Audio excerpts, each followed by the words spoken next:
Now these next two trusts are grouped together because they have similar intention. Both trusts are created in order to protect assets for the use of the beneficiaries. That's the principal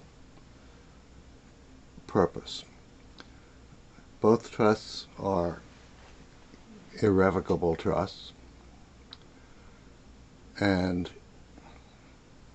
both trusts are essentially discretionary trusts. That means that the trustee of the trust has full discretion as to whether or not to make any distributions, whether or not to make any investments, or whether or not to otherwise employ assets, all of which have to be used for the ultimate benefit of the beneficiaries. So that's where they are both similar. Now the asset protection trusts are peculiar to perhaps half a dozen different states around the country that have created special regulations and special legislation dealing with this type of trust. And the technical definition of these asset protection trusts is that they are self-settled spendthrift trusts.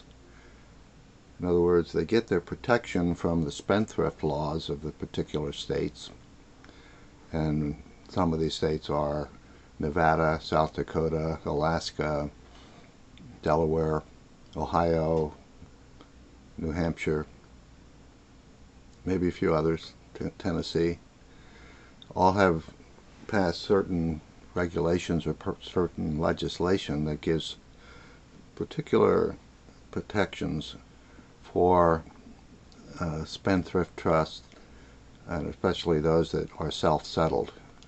Now what that means is that the person who creates the trust is also going to be the beneficiary of the trust. And that sounds kind of peculiar by itself, that someone is trying to protect their assets and they can on their very own create a trust to do this. There are certain rules that they have to abide by, or the trust has to abide by, and that one of the most important one is the Fraudulent Conveyance Act relative to the state, and what is the statute of limitations for the completion of a gift before it can be challenged. So, for example, most states have a 4-year statute of limitations in regard to fraudulent conveyance, which means that the settlor who transfers the assets to the trust should have known or could have known or did know that he had some outstanding creditors. And if he makes a transfer for the intention of hindering, delaying, or defrauding a creditor, then that transfer can be reversed, and there might be penalties. There could be serious penalties, including felony, for doing that, not only for the settlor, the person who does it, but anyone else who helps him to do so. So you don't want to be a bunkmate with somebody who's creating a trust like this and doing it fraudulently. So how does this work if you can settle your own trust and protect assets? And let's presume that people are doing it honestly and that they're a professional business owner or whoever, that they just are someone who doesn't want to have a particular asset exposed to litigation or divorce, or whatever the reason is, that they're doing it honestly, and they're long term, and there's no foreseeable event that they can see. They're not predicting that they're going to go through a divorce or get sued by anybody, but they may be in a business or situation that's vulnerable to that. So they create this trust, and they transfer the assets to the trust. And of course, since they're the beneficiaries, it's really not, it's sort of a gift to yourself. So there's no gifting issues here. And you want to have, you have to have, not just want, but you have to have an independent trustee, someone that you do not control,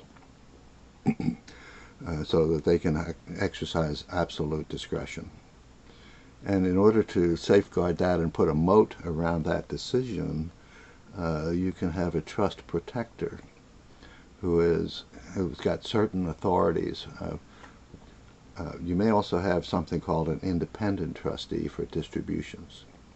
That could be the same person as the trust protector or a different person. And you may have an independent trustee for investment purposes, although if you're the settlor, you can actually manage the assets in the trust as long as you cannot make any distributions to yourself from the assets in the trust. You can manage the investment choices, or you can manage the choice of the investment manager if you wish, or you can let an independent trustee perform those functions. One of the things you retain is the right to fire the trust protector and any independent trustees if you wish. One of the principal rights that the trust protector has is to fire the independent trustee.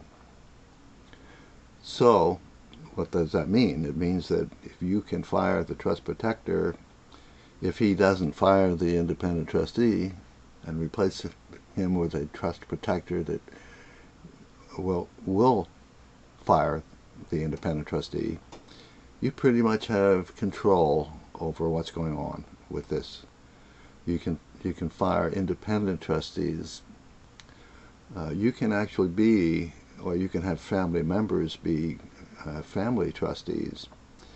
There's a wide array of choices, but the most important thing is that you ultimately can create a secure nest for assets that will not be subject to litigation, not be subject to divorce, lawsuits, lots of other things. Now, there are certain rules in regard to bankruptcy that are different with regard to this type of trust, and those you need to discuss with a bankruptcy attorney. But nevertheless, this type of trust can be also, depending on the circumstances outside of that. But I wouldn't render an opinion. I can't render a legal opinion anyway, because I'm not an attorney. But it's a type of trust that is becoming more and more common, and especially even if you live in the Mid-Atlantic area or the South or wherever you live in the country, you can use the jurisdiction of your choice. You can use Nevada, South Dakota, Alaska. Used to be a lot of people would go offshore to the islands, or to Cayman Islands, or to Nassau, or to the Isle of Man. Many different places. In fact, I've done my fair share of trusts in those jurisdictions. But now, with the kinds of laws that we have today, you don't need to worry about that. You can pick the states here. You don't have to go to the Cook Islands in the middle of the Pacific, South Pacific. Not a bad place to go, by the way, but you don't need to. Now, I'm not saying that you shouldn't, because that is the ultimate protection. That can be very, very strong. So that's what the asset protection trusts are. They're the self-settled, irrevocable spendthrift trusts. Now, Dynasty Trust is essentially, it has all the same protective benefits, but it is settled by someone else, usually an older relative, usually a parent, grandparent, aunt, uncle, for your benefit or for someone's benefit.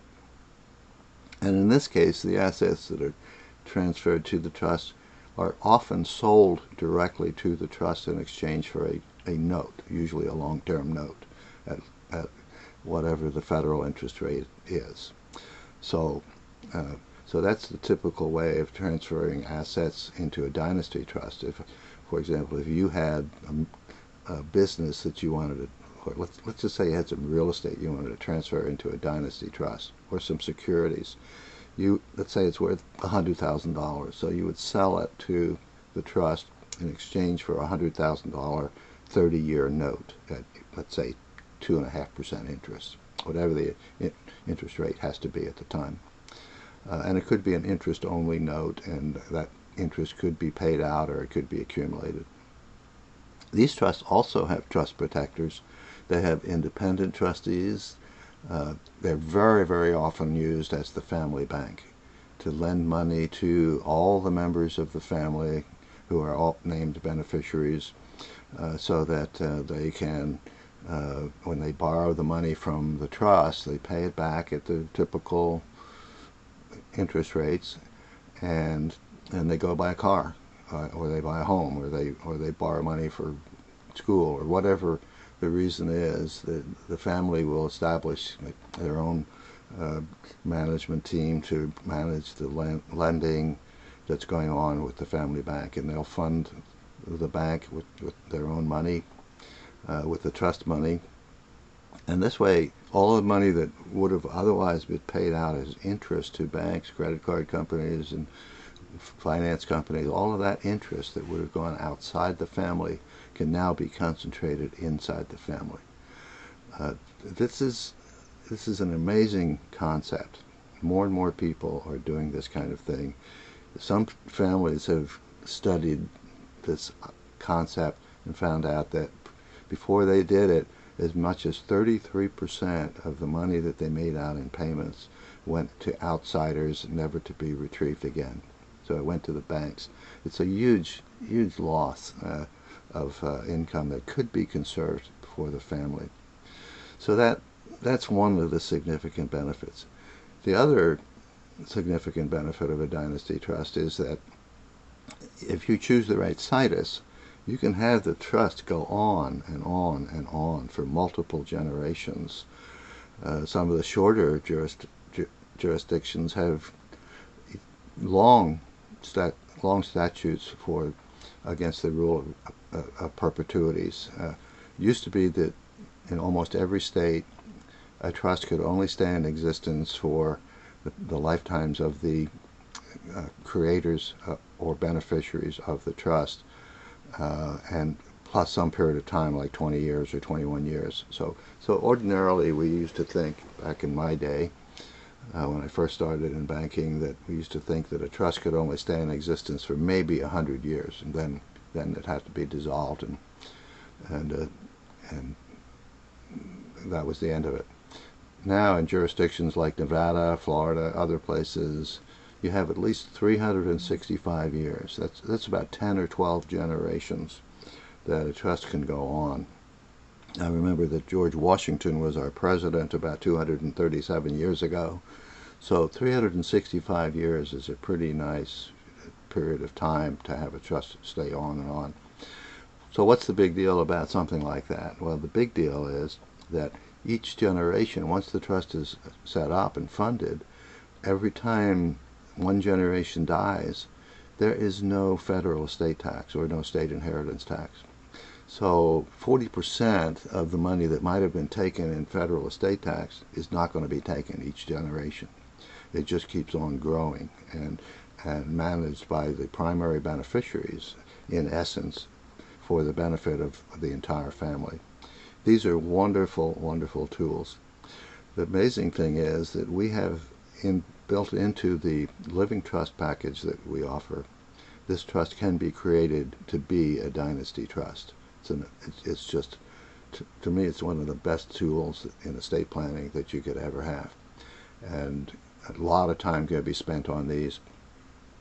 Even though you have an independent trustee, typically that trustee can be fired by the trust protector or by the primary beneficiaries. They have a huge amount of control. And one of the amazing things that you'll see in some of these trusts, if drafted properly, if the choices are made, is that while we say that they're irrevocable and can't be changed, you can have a provision that is irrevocable, that gives the people the possibility of amending or changing the trust. And that provision is irrevocable. So it sounds like a contradiction, but that's the fact. So it's an amazing thing, and I always get very excited about Dynasty Trust. I try to make sure that every client that I have that wants to preserve assets, if they have any significant assets, and with the limitations where you can pass right now over $10 million without federal estate tax, everybody should be considering the use of this type of trust for future beneficiaries many generations down the line. So those are the two trusts. I've tried to point out the similarities between them. The type of jurisdiction is important on both of these. So places like Nevada, South Dakota, New Hampshire, Alaska, Delaware, places like that are good jurisdictions, even though you may live in Pennsylvania or South Carolina or wherever you might live. Choose the jurisdiction that's appropriate for what you're trying to do with these two types of trusts.